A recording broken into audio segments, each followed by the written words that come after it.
मला काही होत नाहीये, पण शुगर तपासली तर 400 निघाली, हो. बीपी तपासला तर 160 निघालं. म्हटलं अरे तो मला काही होत नाही हा सिंड्रोम जो आहे ना, ह्याच्यातनं बाहेर येणं खूप गरजेचं आहे. बरोबर. किंवा अनेकदा असंही होतं की डॉक्टर हे काय तपासण्या मी केल्या, त्यात काहीच निघालं नाही, पैसे वाया गेले. अरे म्हटलं बाबा चांगली गोष्ट आहे ना. एक्झॅक्टली. मी म्हटलं अरे पैसे वाया गेले नाही, काही निघालं नाही, ही सुदैवानं आज लोकांना इतके वेगवेगळे आजार असताना तुला काही निघालं नाही, चांगली गोष्ट आहे. नमस्कार, मी शंतनू वेल्हाळ. स्वरसाज स्टुडिओज निर्मित पॉडकास्ट सिरीजमध्ये तुम्हा सर्वांचं मनपूर्वक स्वागत करतो. आजच्या आपल्या एपिसोडचा विषय आहे हेल्थकेअर. तर फिट राहण्यासाठी आजकाल खूप बोललं जाते किंवा फिट कसं राहावं या बाबतीतल्या चर्चा होत आहेत. परंतु याचसोबत हेल्दी कसं राहावं आणि त्यासाठीच्या काय टिप्स आहेत किंवा काय काळजी घेणं गरजेचं आहे हे आपण आजच्या पॉडकास्टमधून जाणून घेणार आहोत. तर ह्याच विषयावर आपल्यासोबत आज गप्पा मारण्यासाठी उपस्थित आहेत डॉक्टर भूषण काळुसकर. सर, तुमचं मनपूर्वक स्वागत आमच्या शोमध्ये. नमस्कार. त्यांची अगदी थोडक्यात ओळख करून द्यायची झाली तर ते 2008पासून होमिओपॅथीमध्ये कार्यरत आहेत. आनंदनगर येथे त्यांचं क्लिनिक आहे आणि होमिओपॅथी कन्सल्टंटसोबतच हेल्थकेअर आणि आरोग्य यामध्ये त्यांचा गाढा अभ्यास देखील आहे. तर आपण गप्पांना सुरुवात करूयात. सर, सर्वप्रथम आपण जर सद्यस्थितीत बघायला गेलं तर आरोग्याविषयीचा अवेअरनेस वाढला आहे. ही एक चांगली गोष्ट आहे म्हणायला गेलं तर. पण खरंच वस्तुस्थितीमध्ये पण हेच दिसतं का? शंतनू, तू म्हणलास तसं डेफिनेटली आहे की आत्ताच्या घडीला जर बघितलं तर अवेअरनेस वाढलेला आहे. म्हणजे आपल्याकडे मोठ्या प्रमाणामध्ये साहित्य उपलब्ध आहे. ब्लॉग्स आहेत, अनेक डॉक्टरांचे स्वतःचे यूट्यूब चॅनल्स आहेत, अनेक लोक फिट राहण्यासाठी व्यायाम करतात त्याचे व्हिडिओज, फिटनेस ट्रेनर त्यांचे व्हिडिओज आहेत, डायटिशियनचे मोठ्या प्रमाणात व्हिडिओज अवेलेबल आहेत. सो लोकांमध्ये अवेअरनेस निश्चित वाढलेला आहे पहिल्या तुलनेमध्ये आपण बघितलं तर. पण प्रश्न असा येतो की हे जे सगळं मटेरियल आहे हे सगळं आपण आपल्या आरोग्यासाठी अप्लाय करतो का? इथेच माझ्या मते प्रॉब्लेम येतो. म्हणजे काही प्रमाणामध्ये लोक निश्चित अप्लाय करतायत, पण मोठ्या प्रमाणामध्ये मला ते घडताना दिसत नाहीये. म्हणजे मी असं म्हणेन की जर ही माहिती काय होतं, तीच माहिती बऱ्याच वेळा एंटरटेनमेंट ह्या झोनमध्ये जाते. म्हणजे आपण अनेक व्हिडिओज बघतो, रील्स बघतो, तसं स्वाईप करतो, वाचतो पुढे, पण त्याचा उपयोग आपल्या रोजच्या आयुष्यामध्ये जर आपण जे सांगितलंय किंवा जे आपल्याला योग्य वाटतंय किंवा आपल्या रोजच्या सगळ्या गोष्टींमध्ये अंतर्भूत करता येईल अशी एखादी जर गोष्ट असेल तर ती गोष्ट आपण करायला सुरुवात करणं खूप महत्वाचं आहे. म्हणजे नुसतं अवेअरनेस येऊन फायदा नाहीये, पण ती पहिली स्टेप निश्चित आहे, पण नुसतं अवेअरनेस याने उपयोग नाहीये. तर ते अप्लाय केलं जेव्हा जाईल तेव्हा मी म्हणेन, आणि स्पेशली कोविड नंतर असं म्हणेन की तेव्हा लोकांनी खूप साऱ्या गोष्टी अप्लाय केल्या.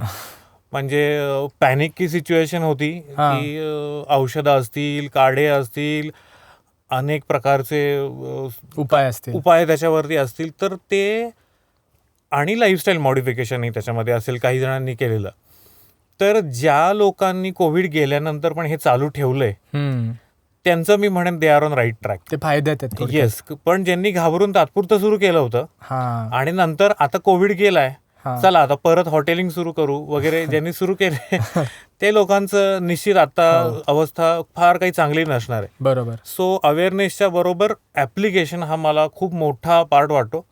तो एंटरटेनमेंट न होता तो रोजच्या आयुष्यामध्ये आला पाहिजे. बरोबर. जितक्या प्रमाणात शक्य आहे तितक्या प्रमाणामध्ये. म्हणजे फक्त माहिती घेणं आत्तापुरतं म्हणजे काय म्हणू आपण त्याला, गरजेचं नाही, त्याच्याही पलीकडची ती गरज आता निर्माण झाली की बाबा ऍप्लिकेशन किंवा अंमलबजावणी. येस, अगदी 100%. राईट. आणि सगळ्यात अवघड पार्ट आहे.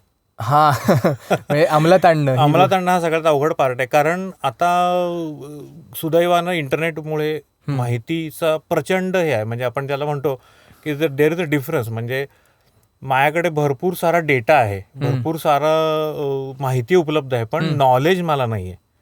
सो हा जो फरक आहे, इन्फॉर्मेशन मला खूप आहे, पण am I the knowledgeable person, और मी खरंच ते ऐकून एखाद्या नॉलेजेबल व्यक्तीकडे जातोय का? हां. त्यातलं मी काही करतोय का, हे जास्त माझ्यामध्ये महत्त्वाचं आहे. बरोबर. आणि मग यामध्येच काळजी घेण्याचा तुम्ही मुद्दा मांडलात, तर त्याच्यामध्येच थोडंसं पुढे जाऊन विचारायचं आहे, की तहान लागल्यावर विहीर खोदण्याची जी प्रवृत्ती आहे आत्ता, तर ती जास्त दिसून येते का? म्हणजे कोविडचं उदाहरण घेतलं बरोबर. आपण, तर त्याच्यामध्ये तर आहेच आहे, पण आत्तासुद्धा म्हणजे इन जनरल आजारी पडल्यानंतरच मग ह्या गोष्टी सुचतात किंवा सारखं आजारी पडल्यानंतरच ह्या गोष्टी अंमलात आणाव्याशा वाटतात. तर ह्याविषयी काय म्हणता तुम्ही? करेक्ट. तुझं म्हणणं अगदी बरोबर आहे. त्याच्यामध्ये काय होतं, की चालढकल करणं हा माणसाचा मूलभूत जे काही गुण आहेत, त्याच्यामधला हा एक गुण आहे, की शक्यतो आपण काय म्हणतो, गळ्याशी आल्यापर्यंत येत नाही तोपर्यंत आपण करत नाही. बरोबर. तर त्याच्यामध्ये स्पेशली आपण जर हेल्थ सेक्टर बघितला, की बाबा ह्या सेक्टरमध्ये का असं होत असावं, लोक ते गळ्यापर्यंत येईपर्यंत थांबायचं असं का होत असं. तर थोडासा म्हणजे हा चेष्टीचा विषय बाजूला ठेवून थोडा जर आपण त्याला थोडं गंभीर होऊन विचार केला, तर आपल्या लक्षात येईल की त्याच्या मागे लोकांच्या अनेक मानसिकता आहेत. म्हणजे जसं की आता काही पेशंट्स असतात, त्यांना असं वाटतं की मला काही होणार नाही, म्हणजे बेफिकीर असतात. म्हणजे मी स्ट्रॉंग आहे, मी हेल्दी आहे, मी अमुक करतो, मी रनिंग करतो, मी ट्रेकिंग करतो, मला डायबिटीज नाही होणार, मला ब्लड प्रेशर होणार नाहीये. पण तो चेकिंग त्यांनी केलेलं नसतं कधी. पण तो अशा भ्रमात असतो की मी हे सगळं करतो, त्यामुळे मला ह्यातलं काही होणार नाहीये. हा एक महत्वाचा त्याच्यामधला आहे. दुसरं महत्वाचं अशी गोष्ट आहे की लोकांना भीती. म्हणजे मी समजा एखाद्याला तपासणी लिहून दिली, तर अरे बापरे, ह्याच्यात काही निघालं तर, किंवा ह्याच्यामध्ये काहीतरी गंभीर सापडलं तर, नाही शक्यतो टाळूया, बघू पुन्हा पुढे त्रास झाला तर बघूया, शक्यतो म्हणजे शक्यतो त्रास जोपर्यंत तो त्रास खूप होत नाही किंवा आता शक्यच नाही ह्याच्या पुढे काही तो काम करणं आपल्याला, त्यावेळेला तो लांब पळतो. त्यावेळेला मग माणूस हे करतो की नाही आता तपासायला पाहिजे बरं का. हे एक कारण आहे. तिसरं महत्वाचं कारण, काही केसेसमध्ये खरंच पैशाचा अभाव, म्हणजे काही तपासण्या महाग आहेत पण त्या करणं गरजेचं असतं. बरोबर. कुटुंबाची परिस्थिती जर सामान्य किंवा हालाकीची असेल तर तरीही पुढे ढकललं जातं. तर ही अनेक सारी कारणं आहेत ज्याच्यामुळं शक्यतो हे होत नाही. म्हणजे माणूस पटकन बाबा चला सांगितलं करून टाकले, किंवा काही जणांना सुई, अगदी बेसिक आहे, लहानपणापासून आपण बघितली, सुईची भीती असते. तपासणी करायला सांगितली, नको मला सुई टोचतील, तर नकोच जायला, शक्यतो बघू अजून पुढच्या रविवारी बघू, नाही मी सोमवारी नक्की करीन, किंवा अशा पद्धतीचं. आणि मग ह्या केसमध्ये मला असं वाटतं की ज्या डॉक्टरांनी त्यांना सांगितलंय त्यांच्याशी त्यांनी बोलणं, पेशंटनी त्या व्यक्तीनं खूप गरजेचं असतं. किंवा डॉक्टरांना अंदाज आला जर की बाबा ह्या पेशंटची काहीतरी गडबड होती असं दिसतंय, तर मग तो स्पेसिफिक पॉइंट ॲड्रेस करून त्याच्यावरती सोल्युशन काढून मग त्या माणसाला की बाबा नाही हे तुझ्यासाठी काय योग्य आहे हा करणं. आणि तेही आहे की काही केसेसमध्ये आपण बघतो की त्याच्यामध्ये अनावश्यक चाचणी लिहून दिल्या जातात, तोही भाग आहे. पण बऱ्याचदा त्या अनावश्यक असतात असं नाही, पण काही वेळेला पेशंटला माहीत नसतं की का लिहून दिली आहे. बरोबर. आणि मग त्या टाळल्या जातात. आणि मग त्याच्यामुळं मग आपण म्हणतो ना की इंग्लिशमध्ये स्टिच इन टाइम सेव्स 9. मग ती जर वेळेत तपासणी केली तर आपला पुढचा मोठा खर्च, कुटुंबावर होणारा मोठा आघात वाचू शकतो. अशी अनेक उदाहरणं मी गेल्या मागच्या काही महिन्यात, वर्षात बघितलेली आहेत की जी खरंच वेळेत जर त्यांनी केलं असतं तर आज चित्र बदललेलं असतं. बरोबर. ही गंभीर बाब आहे, म्हणजे नाही म्हणायला गेलं. यामध्ये पुढे मला असं विचारायचं आहे, रेग्युलर चेकअपचा एक मुद्दा काढला की आता 40शी नंतरच लोक रेग्युलर चेकअप्स करायला जातात, की बाबा हाय BP असेल, डायबिटीसचा मुद्दा असेल. पण या बदलत्या लाईफस्टाईलमुळे ते 40शीच्या आतल्या लोकांना पण करणं भाग झालंय का?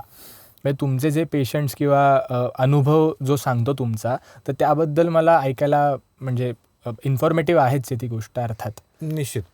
त्याच्यामध्ये कसं आहे की 40शी का हे असावं, तर त्याच्यामागे थोडं आपण मागे जाऊन बघितलं तर लहानपणापासून आपण साधारण शालेय शिक्षण 12वी 18 वर्ष होतात पूर्ण, त्याच्यानंतर पोस्ट ग्रॅज्युएशन पोस्ट ग्रॅज्युएशन होतं.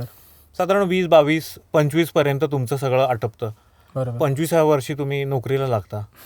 मग त्याच्यानंतर हळूहळू स्थिर स्थावर होतं आयुष्यामध्ये, लग्न होणं, त्याच्यानंतर मुलं होणं, मग तुमचं घर, गाडी.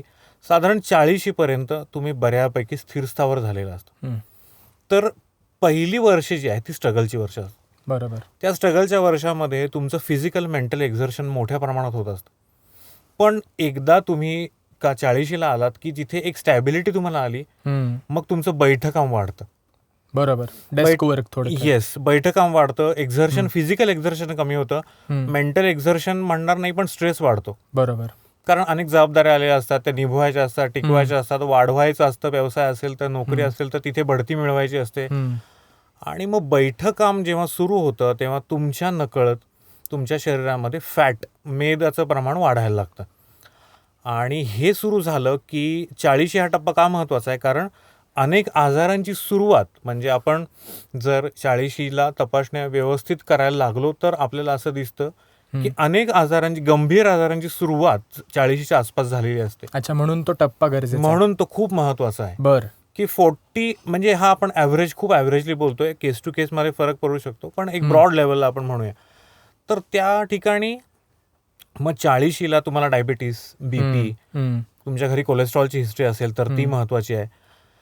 तर अशा सगळ्या ब्लड टेस्ट स्पेशली केल्या तुम्ही दरवर्षी, तर तुम्हाला तो कुठला आजार मोठा पुढं स्वरूप न घेता वेळेतच त्याच्या उपाययोजना करता येतील. आणि तो आजार वाढणं म्हणजे काय होईल की तुमच्यावरच तो त्रासदायक आहे गोष्टी सगळ्या, की शुगर वाढली, तुम्हाला इन्शुलिन घ्यावं लागलं, त्याचे खर्च जास्त आहे, तपासण्या जास्त आहेत.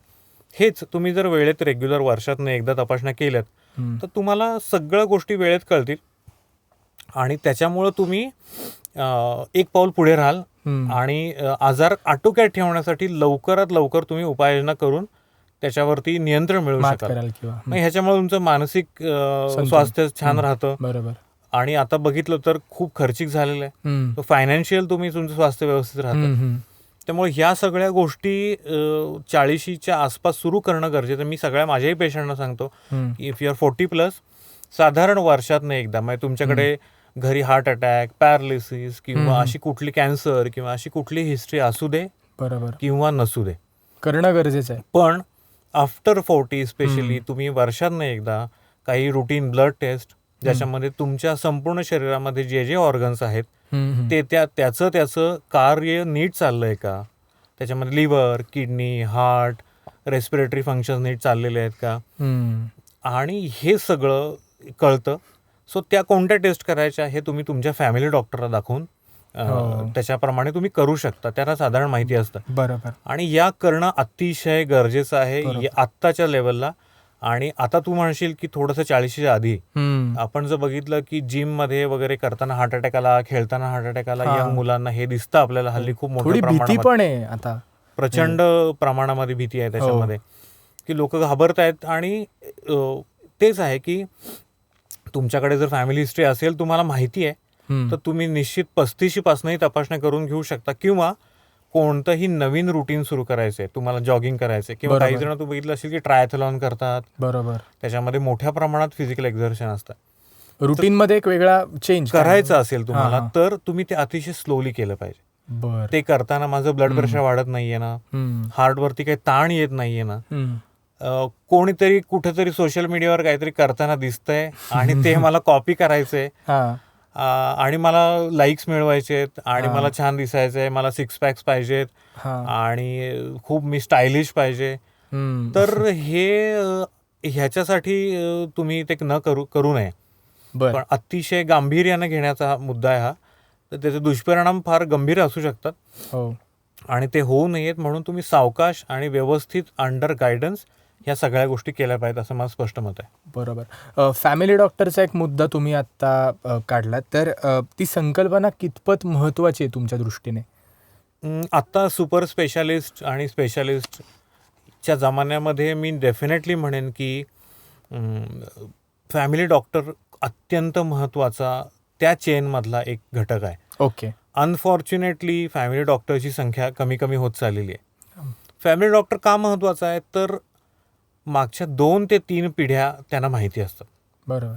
दुसरी गोष्ट अशी आहे की तुमच्या कुटुंबामध्ये कुणाचा स्वभाव कसा आहे, तुमची एकमेकांमध्ये इंटरॅक्शन कशी आहे, फॅमिलीमध्ये कुठलं वातावरण तणावपूर्वक असतं, ते कसं अफेक्ट करतं, येस, ते तुमच्या एकमेकांना अफेक्ट कसं करतं, ह्या अतिशय बारीक गोष्टी वरवर पाहता तुम्हाला छोट्या वाटतील, पण ह्या खूप बारकावे आहेत आणि खूप महत्त्वाच्या गोष्टी आहेत ज्या त्या फॅमिली डॉक्टरला व्यवस्थित माहिती असतात.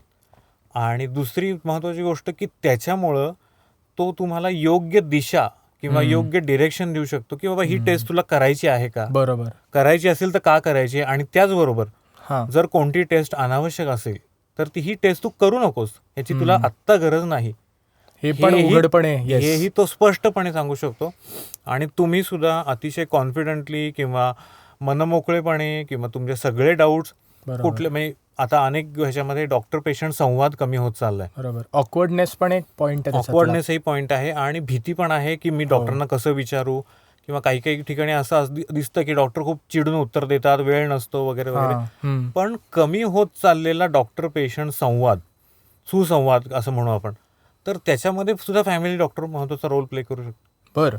की मला एखाद्याला खरंच एखादा कन्सल्टंट आहे जो सुपर स्पेशालिस्ट आहे त्याला सांगायचं की ही टेस्ट महत्त्वाची आहे, तर फॅमिली डॉक्टरच्या थ्रू ही ती माहिती त्याच्यापर्यंत पोहोचली जाऊ शकते. बरोबर. आणि समजणं पण तेवढं खूपच, म्हणजे त्याचा ऍक्सेप्टन्स किंवा रिसेप्टिव्हिटी त्या पेशंटची, बरोबर. मला ओळखणारा डॉक्टर 20-25 वर्ष सांगणं आणि नुकताच भेटलेला डॉक्टर सांगणं, याच्यामध्ये फरक डेफिनेटली पडू शकतो. आणि मग त्या पेशंटच्या भल्याचं ते होऊ शकतं. हे त्यामुळे फॅमिली डॉक्टर ह्या चेनमध्ये अतिशय महत्त्वाचं आहे. ज्यांच्याकडे असतील, ज्यांच्या असतील, त्यांनी ते खरंच नशिबवान आहेत आत्ता या घडीला, आम्ही म्हणू शकतो.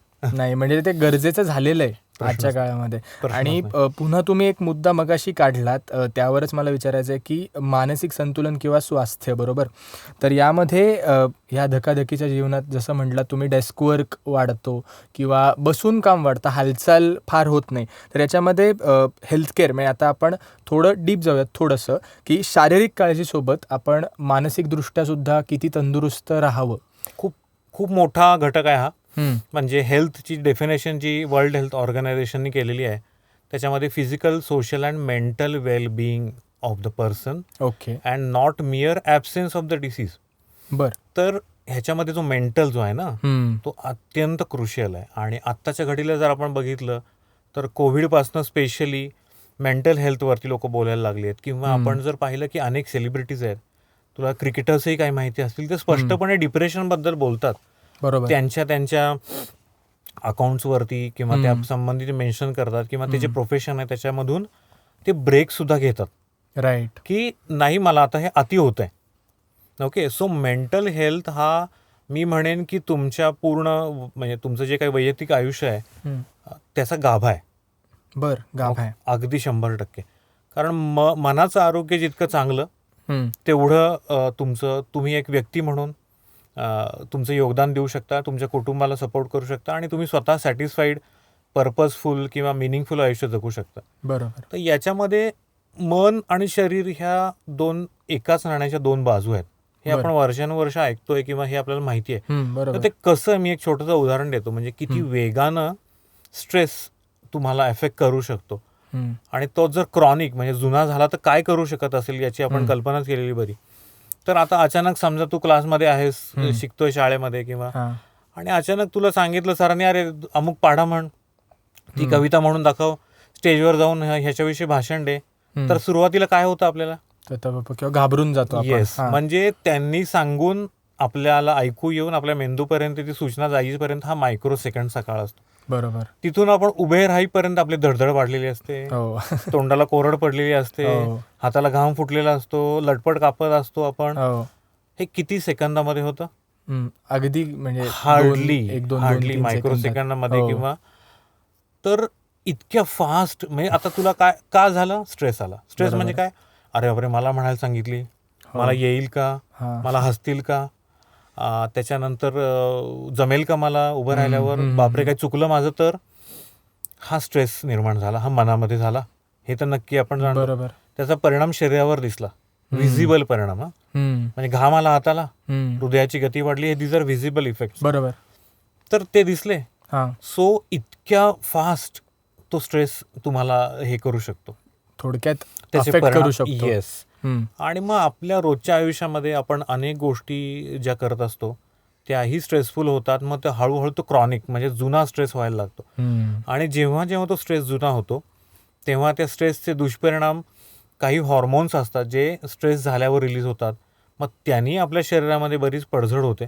आणि मग हे सगळं होऊन मग आपण एका लेवलला येतं की आता तो स्ट्रेस अनमॅनेजेबल होतोय म्हणल्यावर मग आपण आजारी आता पडायला बाहेर चाललाय थोडासा. येस. किंवा मग त्याच्यातनं उत्पन्न होतात ते मग सायकोसोमॅटिक आजार, हम्म. म्हणजे ज्याला आपण मनोकायिक असे म्हणतो. बर म्हणजे स्ट्रेसमुळे निर्माण झालेले आजार, सायकोसोमॅटिक, बर. असे अनेक आजार निर्माण होतात या सगळ्या ह्याच्यामधून. हम्म. आणि मग ते म्हणजे ह्या गोष्टीचं वेळेवर ॲड्रेस केलं गेलं की स्ट्रेस आहे का, मग तो आपण आपल्या कुटुंबियांशी बोलतोय का, हम्म. आपल्या कुटुंबामधलं सगळ्यांमधलं नातं कसं आहे, ते व्यक्त होतोय का, त्या व्यक्त होण्यामधनं आपल्याला बरं वाटतंय का.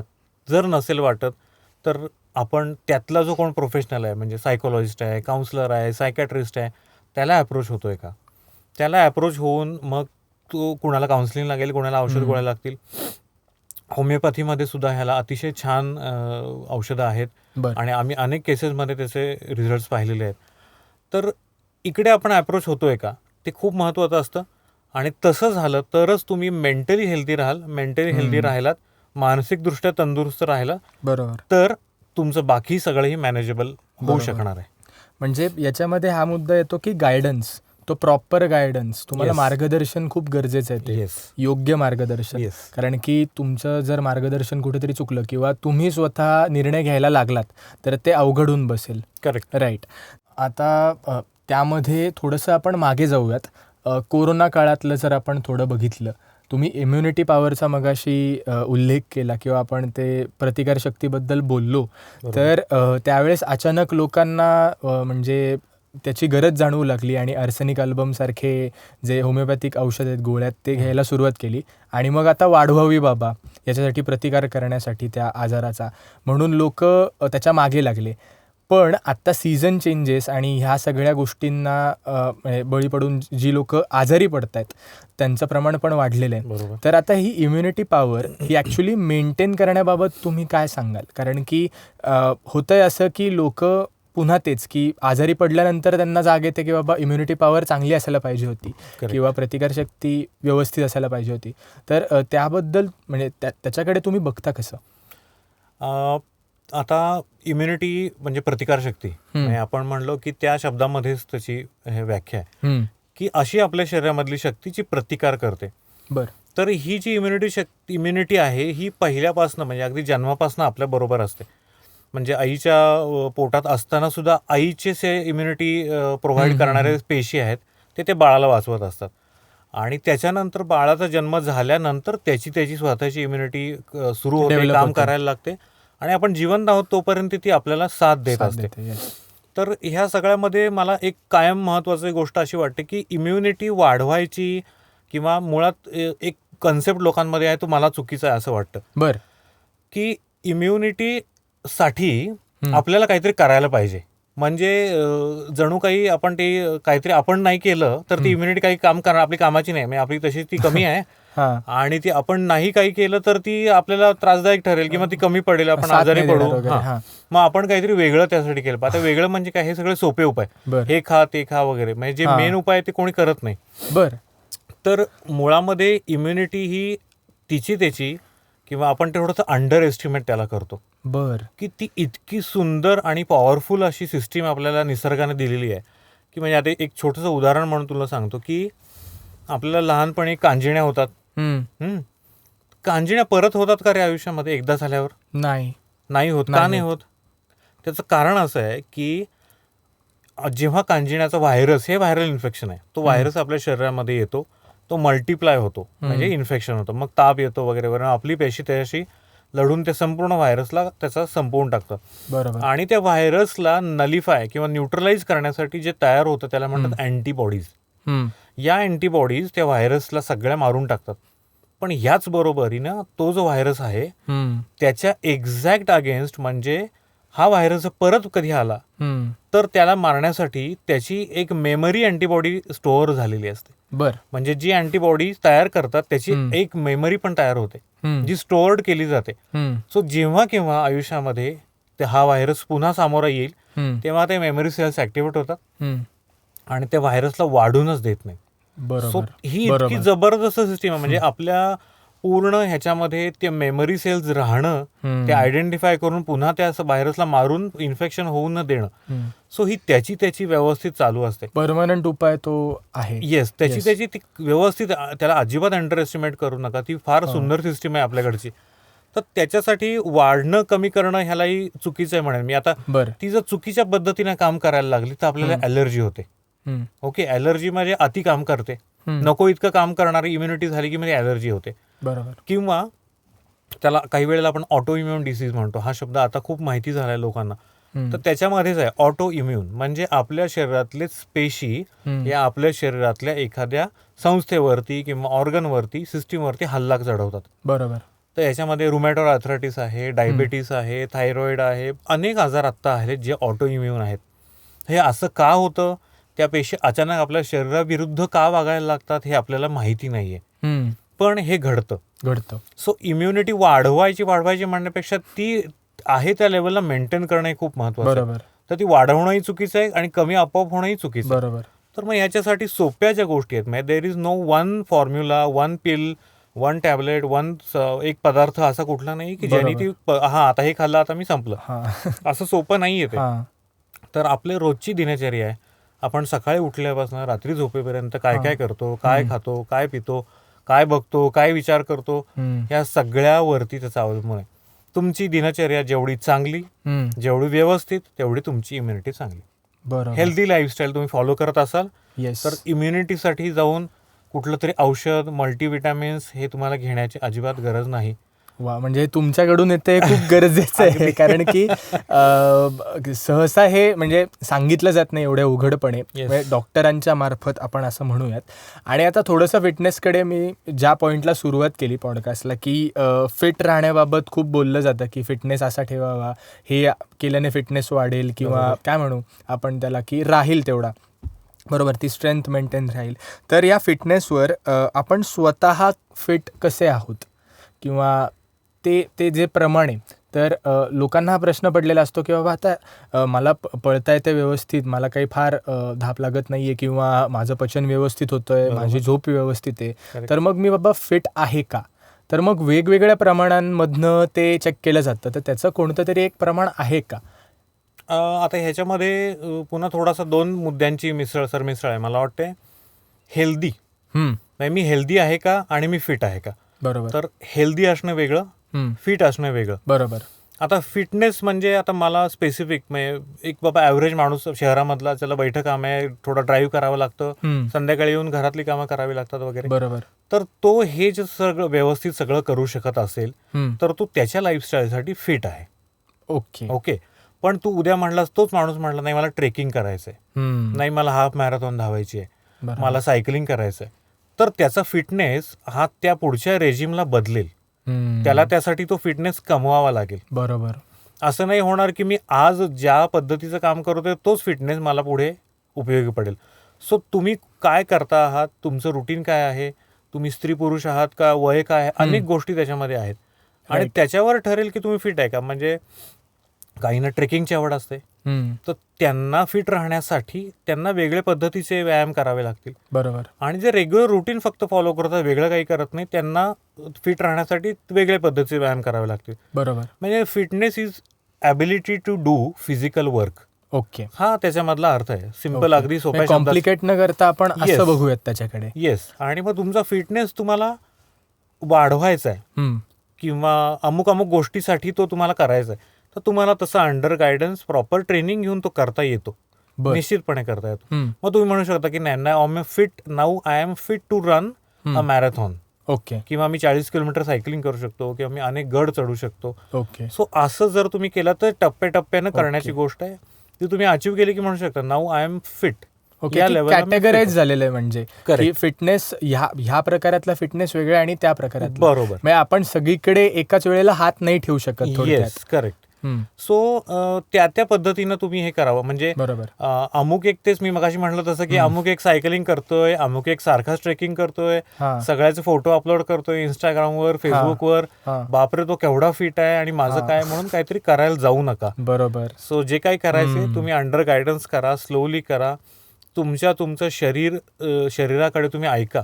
बरोबर. तुमचं शरीर तुम्हाला सांगत असतं हम्म. की अरे बाबा लक्ष दे, काही काही धोक्याची घंटा ती वाजत सिग्नल्स असते. सिग्नल्स देत असतं. बरोबर. तर नेहमी त्याच्याकडे, शरीराकडे आपल्या बारकाईने लक्ष द्या, शांतपूर्वक कधीतरी ऐका शरीर काय म्हणते ते. हम्म. तुम्हाला डेफिनेटली समजेल की नाही, हे काहीतरी गडबड आहे, इथे नाही जायला पाहिजे आपण, किंवा ही गोष्ट नाही केली पाहिजे. हे महत्त्वाचं. आणि हेल्दी आपण ज्याला म्हणतो ते म्हणजे जेव्हा आपण बाबा काही तपासण्या वर्षातनं ज्या काय करतो, मग आपल्याला कोणतेही शारीरिक त्रास नाहीत. याच्याच बरोबर आपण ज्या बायोकेमिकल टेस्ट म्हणतो किंवा ECG, 2D इको किंवा ह्या ज्या बाकी सगळ्या विटामिन्सच्या काही टेस्ट आहेत, बरोबर. या सगळ्या टेस्ट तुमचे फंक्शन्स नॉर्मल आहेत. सगळं नॉर्मल असताना आणि तुम्हालाही काही होत नाही आहे, ह्याचा अर्थ आपण म्हणू शकतो की तुम्ही हेल्दी आहे. बरोबर. सो हेल्दी वेगळं, फिट वेगळं, हम्म. हे म्हणजे वेगवेगळे कन्सेप्ट आहेत. बरोबर. आणि याच्यामध्ये मी हे एक सांगू इच्छितो की बऱ्याचदा म्हणजे हा विषय आला म्हणून त्याच्या अनुषंगानं सांगतो की बऱ्याच जणांना मला काही होत नाही हम्म. हा एक सिंड्रोम असतो. म्हणजे इतक्या पेशंटला मी तर काउन्सिलिंग केलेलं आहे की मला म्हणजे तपासणी मी करायला सांगितली, बरोबर. तर डॉक्टर पण मला काही होत नाही आहे. हा. आता जेव्हा त्या माणसाला खरंच काही होत नसतं एक, आणि तपासण्या नॉर्मल होत असतात, हा. तेव्हाच तुम्ही हेल्दी. बरोबर. पण मला काही होत नाहीये, पण शुगर तपासली तर 400 निघाली, हो. बीपी तपासला तर 160 निघालं.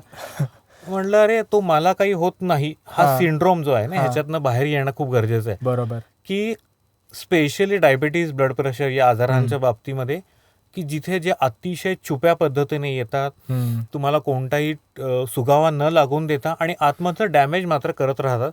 आणि स्लो पॉइझनिंग ज्याला म्हणतो. येस. आणि जेव्हा तुम्हाला कळतं तेव्हा वेळ निघून गेलेली असते. हा.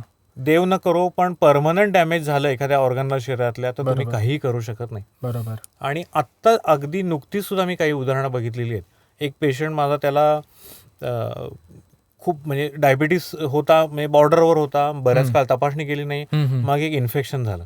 मग ते इन्फेक्शन इतकं मोठ्या प्रमाणात वाढलं, त्याला वरून काही होईना, काहीच होत नव्हतं त्याला. पण जेव्हा त्याला खूप जास्त त्रास व्हायला लागले, म्हणजे कानाची रिलेटेड इन्फेक्शन होतं, मग त्याला चक्कर यायला लागली, कानाचे आवाज यायला लागले, मळमळ व्हायला लागली, तेव्हा त्याला वाटलं अरे असं का होतंय बरं आपल्याला, म्हणून चेक केलं. तर मग ते मिडल इयर इन्फेक्शन निघालं, कानाचा पडदा डॅमेज झाला, हिअरिंग लॉस काही प्रमाणात झाला. बापरे. आणि मग त्यांनी जेव्हा चेक केलं तेव्हा त्याला दिसलं की त्याचं HbA1c, म्हणजे ज्याच्यामध्ये आपल्याला ॲव्हरेज शुगर 3 महिन्याची कळते, ते होतं 14.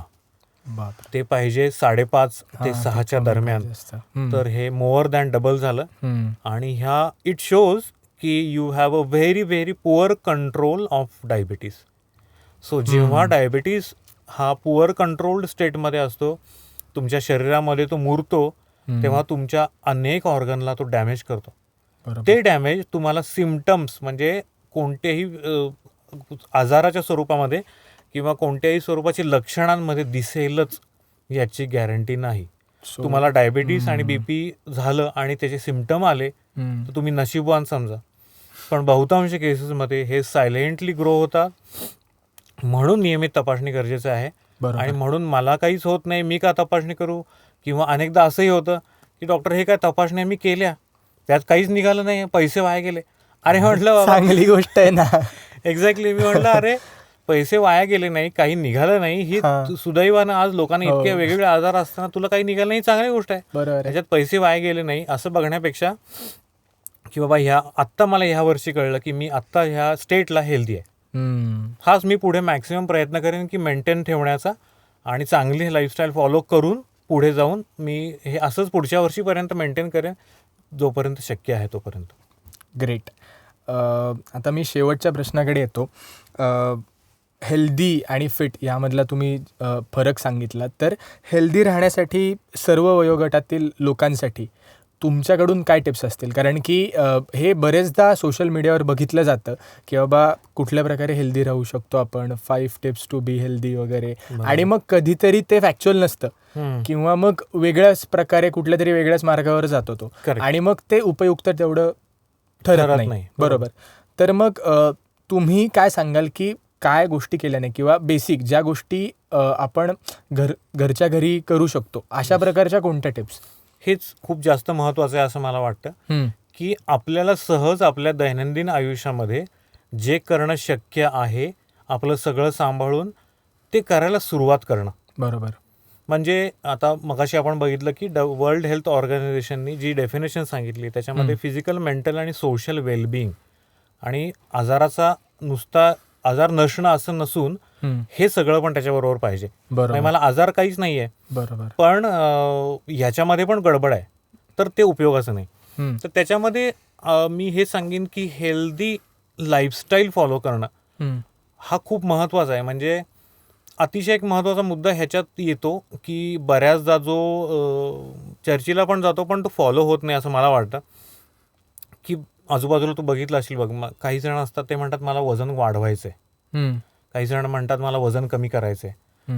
नंतर सोशल मीडियावर अनेक प्रकारचे चॅलेंजेस असतात. 75 डेज मी शुगर खाणार वगैरे वगैरे अनेक आहेत त्याच्यामध्ये प्रकार आहेत.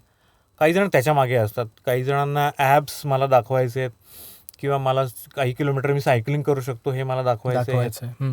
तर हे जे स्पेसिफिक गोल ओरिएंटेड आहे ना, तर ह्याचा हरकत नाही करायला. पण प्रॉब्लेम काय होतो, जेव्हा तुम्ही त्या गोलला पोहोचता, त्या डेस्टिनेशनला पोहोचता की झालं मी मला जे करायचं होतं ते मी करून दाखवलं, बरोबर, त्याच्यानंतर तुम्ही पुन्हा पहिले पाडे पंचावन्न तुमची गाडी पुन्हा घसरायला लागते. का? तर मी जे ठरवलं होतं ते माझं करून दाखवलेलं आहे. माझं वजन मला 10-20 किलो कमी करायचं होतं, मी करून दाखवलेलं आहे. सो चलो आता अरे पण नंतर काय. एक्झॅक्टली. सो ह्याच्यानंतर मग त्यामुळे मी कायम हे सांगतो की जेव्हा तुम्ही हेल्दीचा विचार करता तेव्हा तुम्ही लाईफ मोठं गोल ठेवा, बरोबर, किंवा ब्रॉड हे ठेवा. म्हणजे मला हेल्दी लाईफस्टाईल फॉलो करायची आहे. बरोबर. तर तुम्ही जेव्हा हे म्हणता मला हेल्दी लाईफस्टाईल फॉलो करायची आहे, तर गोल खूप मोठं होतं. बरोबर. म्हणजे तुम्ही उठल्यापासून झोपेपर्यंत त्याच्या अंतर्गत जे जे येतं ते तुम्ही सगळं करणं अपेक्षित आहे. असं केल्यामुळे काय होणार आहे, तर तुम्ही हे जे काही सगळं म्हणलात की मला हे करायचंय ते करायचं सगळंच होणार आहे. म्हणजे बेसिक म्हणजे तुमच्या वजन कंट्रोल मध्ये राहणार आहे सगळ्यात महत्वाचं. त्याच्यानंतर तुमचे सगळे शरीराची फंक्शन छान राहणार आहेत. तुमची मसल हेल्थ, बोन हेल्थ चांगली राहणार आहे. बरोबर. नंतर कोलेस्ट्रॉल वाढणं या गोष्टी आटोक्यामध्ये राहणार आहेत. तर ब्रॉडर पर्स्पेक्टिव्ह जर त्याचा बघितला, रादर दॅन लुकिंग हे छोटं छोटं काहीतरी करत बसण्यापेक्षा मला ती लाईफस्टाईल अंगीकारायची आहे. कन्सिस्टन्सी पण महत्त्वाची. कन्सिस्टन्सी खूप महत्वाची. ह्याच्या बाबतीत एक खूप छान वाक्यामध्ये वाचण्यात आलेलं की इंटेन्सिटीपेक्षा कन्सिस्टन्सी जास्त महत्वाची. काहींना वाटतं की मी खूप इंटेन्सली काम करतो, मी खूप इंटेन्सली गोष्ट करतो. इंटेन्सिटी तुम्हाला एक बाण फक्त म्हणजे काय म्हणतो किंवा आपण काडीपेटी लावली ती इंटेन्सली एकदम प्रकाश देते, पण समयी कायम चालू असते. हा फरक आहे त्याच्यामधला. ग्रेट. तर ती विझून जाते, त्याचा उपयोग नाहीये. सो कन्सिस्टन्सी, डेडिकेशन, डिसिप्लिन हे तर अतिशय महत्वाचं आहे. सो ते जर तुम्ही ब्रॉडर गोल जर ठेवलं की मला हेल्दी लाईफस्टाईल माझ्या आयुष्यामध्ये अंगीकारायची आहे, बरोबर, फॉलो करायची आहे, मग तुम्हाला रोजचं त्यासाठी वेगळा वेळ काढणं ह्याची गरज नाही. बरोबर. आणि मग याच्यामध्ये अनेक गोष्टी येतात. त्याच्यामध्ये सगळ्यात महत्त्वाचा एक्सरसाइज येतो. एक्सरसाइजमध्ये पण 4 प्रकारचे एक्सरसाइज आहेत की बाबा ज्याच्यामध्ये तुम्हाला फ्लेक्झिबिलिटी हवी आहे का, स्ट्रेंथ हवी आहे का, स्टॅमिना हवा आहे का, बॅलन्सिंग हवं आहे, सगळं त्याच्यानुसार तुमचं वय किती आहे, तुम्हाला कोणते आजार आहे ह्याच्यानुसार ते निवडले जातं. ते अगेन जसं मी मध्ये म्हटलं तसं की it should be done under guidance. कोणतेही घाई न करता अतिशय व्यवस्थितपणे ते समजून घेऊन आपल्या शरीराकडे लक्ष देऊन ते केलं गेलं पाहिजे तुमच्या डॉक्टरच्या सल्ल्याने. बरोबर. तर हा झाला एक भाग व्यायामाचा. तर त्याच्यामध्ये निदान काही नाही तरी तुम्ही 35-40 मिनिटं रोज चालताय. निदान सुरुवात करायला आठवड्यातले 7 पैकी 5 दिवस तुम्ही चालताय, 40 मिनिटं करताय, सुरुवात करायला हे डेफिनेटली इनफ आहे. ओके. खूप आयडियल सिच्युएशन डोक्यात ठेवून जर तुम्ही केलं तर ते आयडियल अचीव होत नाही, म्हणून तुम्ही जे करता ते तुम्ही टाळता. आणि घरामधली आपल्या आजूबाजूची छोटी छोटी कामं की जी सुद्धा तुम्हाला कॅलरी बर्न करायला उपयोगी पडतात. असं नाही की जिममध्येच जायला पाहिजे, असं नाही की सायकलिंगच करायला पाहिजे. घरगुती तुमच्या घरातली जी छोटी छोटी कामं आहेत ज्याच्यामध्ये खूप सारं तुमच्या हालचाली घडत असतात, येस, कॅलरी बर्निंग त्याच्यामध्ये डेफिनेटली होतं. त्या गोष्टी सुद्धा तुम्हाला करणं खूप गरजेचं आहे. तर म्हणजे तिथे कोणाला तरी कामाला ठेवून आपण जिममध्ये जायचं ह्याच्यापेक्षा you can start which is easy आणि तुमच्या डेली लाईफमध्ये जे फॉलो करता येण्यासाठी. बरोबर. तर त्याच्यापैकी व्यायाम हा एक भाग झाला. दुसरा भाग आहे तो डाएट. की डाएटमध्ये अगदी आपल्या संस्कृतीमध्ये सांगितलेलं की बाबा सगळा आहार ज्याच्यामध्ये सगळं इन्क्लूड आहे, सात्विक आहार आहे म्हणू किंवा नॉनव्हेजही तुम्ही खाऊ शकता, काही त्याचाही प्रश्न नाही. तुमच्या कल्चरप्रमाणे तुम्ही तो फॉलो करू शकता. आणि त्याच पद्धतीनं सीझनल फ्रुट्स, सीझनल जे जे काही आपल्याकडे येतं ओके त्या गोष्टीचा आहारामध्ये अंतर्भाव ठेवणं. ओके आणि एक भाग ठेवून म्हणजे सावकाश आपण जे म्हणतो हां तो थोडंसं पोट भरल्याची भावना आल्यानंतर थांबणं. हां हे सर्वात महत्वाचं हाही आहे. खूप महत्वाचा भाग आहे बरोबर. की जेवताना त्याच्यासाठी मग आपण थोडं अजून मागे गेलो तर अजून आपल्याला असं लक्षात येतं की खूप चावून खातो आपण हां जेव्हा. हां हां 32 वेळा चावून खातो तेव्हा त्याचं डायजेशन तुमच्या म्हणजे लाळेमध्ये सुरू होतं बरोबर. आणि मग शरीराला लवकर हां कळतं की पोट भरलंय. हम्म. मग शरीर त्याप्रमाणे सिग्नल देतं की खाणं थांबवा. हेच तुम्ही भरभर जेवलात पुन्हा तर तुम्ही खूप साऱ्या कॅलरीज इनटेक करून ते म्हणजे तुम्हाला जोपर्यंत ते म्हणजे शरीराला कळतं की अरे आता खूप झालं तो पण ऑलरेडी यू हॅव गल्प्ड किंवा खूप कॅलरीज तुम्ही ऑलरेडी बरोबर. घेतलेल्या तो असतो. सिग्नल महत्वाचा आहे खूप. तो सिग्नल मग तो हळू जेवलं तर तुम्हाला तो बरोबर. येईल हम्म. की बाबा हा नाऊ माय कॅलरी म्हणजे आपली बॅटरी चार्ज झाली आहे, कॅलरी आल्यात पुरेशा, हां. मेंदू सिग्नल येतं पोटाला की पोट भरलंय अशी फिलिंग यायला लागते आपल्याला. हां सो हे महत्वाचं आहे. म्हणजे वेळेवर जेवणं, नंतर त्याचप्रमाणे खूप अति न जेवणं. हम्म. हॉटेलिंग ओके तुम्ही मौज मजा म्हणून डेफिनेटली करू शकता, त्याचा काही प्रश्नच नाही आहे. आणि अतिशय महत्त्वाचा भाग आहे झोप. हम्म. 7 ते 8 तास तुम्हाला शांत झोप लागणं खूप गरजेचं आहे. आज मी बघतोय यंग जनरेशन खूप स्ट्रगल करते झोपेच्या बाबतीमध्ये. मला अनेक आजी आजोबा सांगतात की आमचा नातू रात्रीपर्यंत वेब सिरीज बघतो, फुटबॉलच्या मॅचेस बघतो, किंवा काही पेशंटनी पण मला यंग सांगितलेलं आहे की मला झोप येत नाही मग मी वेब Binge सिरीज watching बघत वगैरे. Binge watching. हम्म. एवढंच कशाला, आत्ताचा माहिती असेल तू ऐकलं असेल एक अत्यंत फेमस OTT प्लॅटफॉर्म आहे, हम्म. त्याच्या CEOनी हे वाक्य सांगितलेलं आहे की आमची कॉम्पिटिशन कोणाशी आहे त्याला विचारलं तर तो म्हणला आमची कॉम्पिटिशन माणसाच्या झोपेशी आहे. हम्म. तर जेव्हा OTT तुम्हाला खुलं चॅलेंज देते हे की झोपेशी तुम्ही दाखवा झोपून तर तुम्ही समजून घेतलं बरोबर पाहिजे आहे. की हे काय अर्थात. लेवलला चाललंय. तर झोप ही अतिशय आवश्यक आहे. म्हणजे इम्युनिटी ज्याला आपण म्हणतो, रिकवर होणं. येस, इम्युनिटीसाठी सुद्धा 8 तास झोप, शांत झोप तुमची अत्यंत आवश्यक आहे. त्यासाठी स्क्रीनचा टाईम तुमचा वेळेत बंद करणं गरजेचं आहे. हम्म. आणि मध्येच मध्यंतरी एक फॅमिली माझ्याकडे येत होती, लहान मुलगी त्यांना होती. ते म्हणाले की आमची मुलगी 12-1 वाजेपर्यंत झोपत नाही. म्हणजे ठीक आहे, मग तुम्ही काय करता सांगा. म्हणजे 9:30 जेवण होतं, 10ला मी आणि माझा नवरा दोघं मिळून काहीतरी बघत असतो. तो त्याच्या मोबाईलवर, मी माझ्या मोबाईलवर. म्हणलं तुम्ही किती वाजता, म्हणजे तुम्ही जागे असता, तुम्ही स्क्रीन बघत असता, मग ती छोटी मुलगी कशी झोपेल. म्हटलं 10ला जर तुम्ही स्क्रीन बंद केली तर बरोबर. त्याच्या पुढे आपल्या शरीराचं कंडिशनिंग झोपेसाठी होण्याला पुढचा 1 तास लागतो. बरोबर आहे. तर जेव्हा तुम्ही स्क्रीन बंद करता म्हणजे एक्साइटमेंट आहे, हम्म. ती एक्साइटमेंट तुम्ही स्विच ऑफ करता. बरोबर. डोळ्यावर पडणारा प्रकाश स्विच ऑफ करता, कानामध्ये जाणारा अनावश्यक आवाज स्विच ऑफ करता. हे सगळं बरोबर. स्विच ऑफ करत करत करत तुम्ही झोपता. बरोबर. एक एक गोष्ट करत करत ही या. प्रोसेस होत होत तुम्हाला झोपलं पाहिजे तर तुमची झोप शांत लागेल. हम्म. आणि तुम्ही जर पुढच्या पिढीला हे घालून देणार असाल की सगळं झालं की रात्री बिंज वॉचिंग करायचं असतं, अवघड आहे. मग देवच तुमचं भलं करो. हो. आणि हीच मुलं मोठी झाल्यावर झोपणार तेच नाही. पुढे. हा म्हणजे आणि संपूर्ण मग हेल्थची पूर्ण म्हणजे हम्म. अशक्य अवस्था आहे. मग ती झोपेच्या गोळ्या घेणं हे म्हणजे काही अर्थच नाहीये मग त्याला. हम्म. की असेही अनेक लोक आता आहेत की ज्यांना गजर न वाजता किंवा न लावता जाग येते. हम्म. असे अनेक लोक आत्ता आहेत. बरोबर. तर मग आपल्याला तिकडे जायचंय का आपल्याला रात्रभर जागून अरे हा अजून जागाच वाटतं. मला वाटलं झोप होऊन उठलाय असं मला बरोबर. वाटलं. हो हो. हे असं होता कामा हो. नये त्याच्यामध्ये. आणि एक हे सगळे झाले मेन मुद्दे, हे सगळे साधारण आपल्याला माहिती आहेत. हा. पण या व्यतिरिक्त सुद्धा मला एक इम्पॉर्टंट मुद्दा सांगावासा वाटतो की ओव्हरऑल आत्ता आपण आजूबाजूला जे बघतोय तर त्याच्यामध्ये मला असं वाटतं की थोडं रॅट रेस ज्याला म्हणतो आपण, किंवा एक मला काय म्हणतात अमुक गोष्ट हवी आहे, मला आयफोन हवा आहे, मला फ्लॅट गाडी अमुक हवी आहे, ह्या गोष्टीमध्ये मागे लागून आहे ना तुम्ही तुमचा स्ट्रेस इतका वाढवून घेतलेला आहे की स्टेटस सिम्बॉल ज्याला म्हणतो आपण. तर या गोष्टींच्या मागे आपण किती लागायचं, कुठलं मिळाल्यानंतर कुठे थांबायचं, त्यावर नियंत्रण हवं. आपण सजगपणे आपण जे फॉलो करतो आहोत रुटीन, किंवा आपण कुणाला फॉलो करतोय, कुणाचे विचार ऐकतोय, आपल्या आयुष्यामध्ये काय करतोय, कुठली दिशेला आपण चाललोय, ह्याचा सजगपणे थांबून असा विचार करणं फार गरजेचं झालेलं आहे असं मला डेफिनेटली वाटतं आत्ताच्या ह्याला. कारण इतका फास्ट पेस लाईफ झालेला आहे की अगदी ढोबळमानानं तुम्ही बघितलं तर 40पर्यंत तुम्ही बऱ्यापैकी गोष्टी मिळवलेल्या असतात, ज्या आधीच्या जनरेशननी 60ला 70ला मिळवल्यात, 60-65ला रिटायरमेंटच्या आसपास काहींची घरं झालेली आहेत, तर ते तुमचं 40लाच झालेलं आहे. इतका फास्ट पेस तुमच्या आयुष्याचा असताना आधीच सगळं करून बसले असं होतं. हा, मग आयुष्यही फास्ट होत झालंय आणि डेथही फास्ट झाली. येस. त्यामुळे फास्ट पेस डेथही फास्टच यायला लागले तुमच्याकडे.